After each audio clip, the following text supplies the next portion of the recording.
Sean O'Connell's book With Great Power: How Spider-Man Conquered Hollywood During the Golden Age of Comic Book Blockbusters tells the story of Spider-Man's rise and fall in Hollywood, including a look at adaptations that never made it to the big screen. The book also revealed that John Cusack was once considered for the lead role in a Spider-Man movie. So today, we're going to talk about John's unborn Spider-Man and all of the other canceled Spidey projects in Hollywood. First off, John Cusack's canceled Spider-Man project. We think John's casting for Spider-Man shouldn't be a surprise since Ted and John wrote the story using John Hughes' movies as inspiration. The thing is, Hughes was very popular in the 80s. He made teen classics like 16 Candles, The Breakfast Club, and Ferris Bueller's Day Off. Cusack starred in Hughes' 16 Candles and then went on to play leading roles in movies like The Sure Thing and Better Off Dead. At the time, he was a big up-and-coming star. He probably would have nailed Peter Parker's charming awkwardness. And now that we know this, it makes even more sense that Hughes' movies also inspired the MCU's Spider-Man trilogy. Let us explain. Next, John Hughes' film shaping the MCU Spider-Man. Hughes' teen comedies became popular because they were relatable and grounded for the common teenager. Yeah, they had fun characters, funny situations, and lines that can be quoted forever. Still, his films were successful because he made his young characters believable and complex and the story's voices. This resulted in Hughes' teenage characters becoming symbols of a generation that was often overlooked, giving them a chance to be heard. And the MCU's Spider-Man movies used a similar approach for their main character so that he could stand out from his more experienced superhero friends. When Tom Holland's Spider-Man was first shown in Captain America: Civil War, Peter was only 15, much younger than any other superhero in the MCU. He also needed to steal the show as much as Spider-Man did in a world full of superheroes, and Hughes' uncanny ability to make teenagers the heroes of their own stories made sure that Peter's development wouldn't get lost in the MCU's huge Infinity Saga,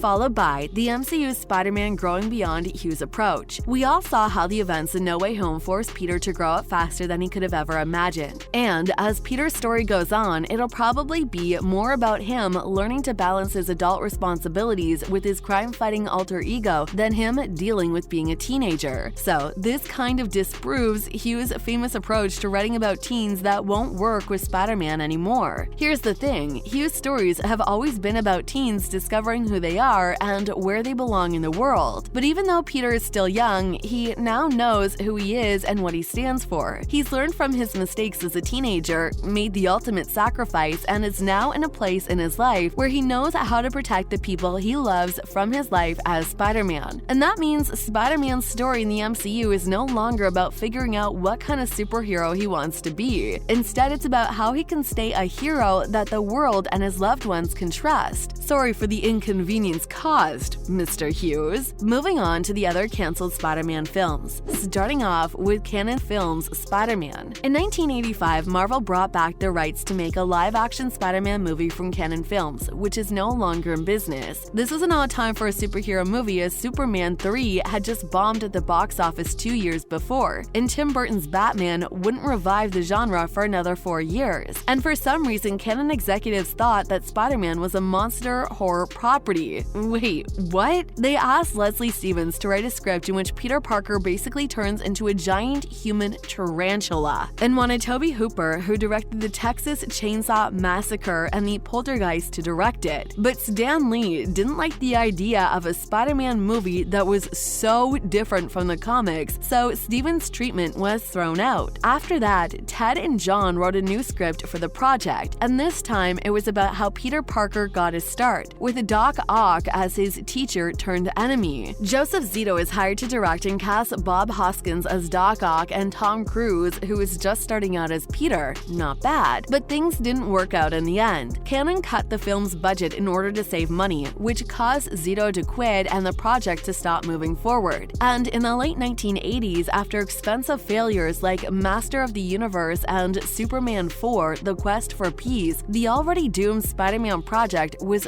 finally canceled. Next up, James Cameron's Spider-Man. A few years later, just before making True Lies, James Cameron sent Carlarco Pictures his pitch for a live-action Spider-Man movie, which he had worked on since the early 80s. Cameron wanted to give the typical Peter Parker origin story a much more mature twist by emphasizing the similarities between Peter getting his spider powers and going through puberty. movie. He also planned out a scene in which Peter and Mary Jane has on the Brooklyn Bridge after Peter talks to Mary Jane about how spiders mate. Now we're talking. But unfortunately, there were some legal problems, and Carolco 21st Century Film Corporation and Marvel went bankrupt in 1996, and Cameron moved on to other projects after signing a deal with 20th Century Fox. At the end of the decade, Columbia and Sony bought the full rights to make a Spider-Man movie starring Tobey Maguire in the lead role, and the rest is history. Now, the biggest heartbreak for Spidey fans, Spider-Man 4. Spider-Man 4 was planned as soon as the third movie came out in 2007, with Raimi set to direct again and Maguire and Dunn set to star. Raimi also talked to John Malkovich about playing the Vulture, a villain he wanted to include in Spider-Man 3, and Anne Hathaway was set to play Felicia Hardy, aka Black Cat. Fans commonly think that Spider-Man 4 would have continued important storylines from Raimi's trilogy, like Peter and Mary Jane getting back together after what happened in Spider-Man 3 and Kurt Connors slowly transforming himself into the Lizard. But under the terms of their deal for the Spider-Man rights, Sony had to be working on a new Spider-Man movie every few years, so they decided to release Spider-Man 4 in May 2011, and that's probably where the ship started to sink. Raimi wasn't happy with how Spider-Man 3 turned out, so he tried more than once to figure out the story and script for the fourth movie in time to meet this deadline, and he finally decided it would be better for him to leave than to make another rushed sequel he didn't believe in. But Sony still had to keep things going, as we already mentioned, so they decided to reboot the franchise instead. Not to mention the unfinished Amazing Spider-Man trilogy. This time in 2012, Andrew Garfield played Peter Parker, Emma Stone played Gwen Stacy, and Mark Webb, fresh off the success of 2009's 500 Days of Summer, was the director. Even though reviews weren't as good as they were for Raimi's first two Spider-Man movies, The Amazing Spider-Man still got praise for its smooth CGI and fairly realistic take on the Spider-Man universe. It was also a commercial success, which led to the 2014 release of The Amazing Spider-Man 2. But in the time between these movies, Sony was inspired by the success of The Avengers to try to take the franchise into a full-fledged shared universe. So, the studio planned spin-offs like Venom and set release dates for The Amazing Spider-Man 3 and 4 in 2016 and 2018, long before the second movie in the series came out. Even though it didn't fail at the box office, The Amazing Spider-Man 2 made less money than its predecessor and received the worst reviews of any Spider-Man movie. According to critics and moviegoers, it had too many plot lines, and characters were meant to set up future sequels and spin-offs. So instead of continuing the Amazing Spider-Man franchise and risking more falling profits from their cash cow, Sony made a deal with Marvel Studios to share the rights to Spider-Man. This resulted in Sony officially rebooting Spider-Man for the MCU in 2015 and Tom Holland taking over the role in Captain America: Civil War a year later. Safe to say, this was one of the best decisions Sony has ever taken.